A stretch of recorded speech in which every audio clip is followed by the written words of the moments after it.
Magandang araw po sa lahat ng mga kababayang Pilipino at sa araw na to, hindi ko naman kayang batiin yung ating kaibigan at minamahal na Pangulo Rodrigo Duterte.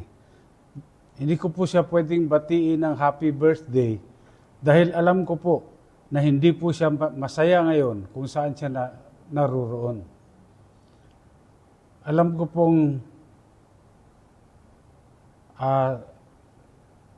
ang wish niya ngayon ay sana nandito siya sa lupang sinilangan kasama ang mga Pilipino. Ngunit ganun pa man, masaya po ako dahil nakikita ko po na sa araw na ito ay nagkaisa ang mga Pilipino. Yung mga supporters ni dating Pangulong Rodrigo Duterte at yung mga sumuporta din sa kasalukuyang Presidente Marcos. Nakikita ko po na sa araw na ito, nagkaisa talaga ang mga Pilipino. Kahit dito sa probinsya, masaya po ako. Naghalo actually yung saya at lungkot.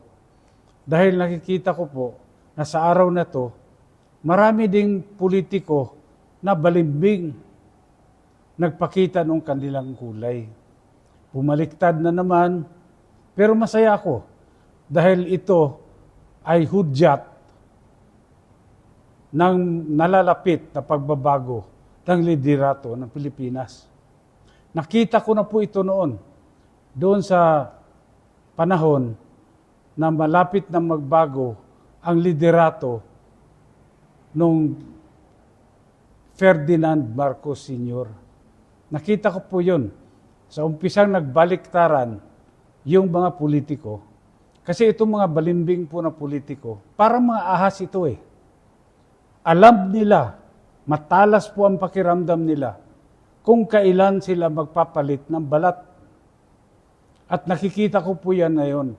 Kaya masaya din ako dahil alam ko po na malapit na magbago ang liderato ng Pilipinas. Tuloy lang po tayo, laban lang. Pangulong Duterte, laban lang po. Nasa likod niyo po ang sambayan ng Pilipino.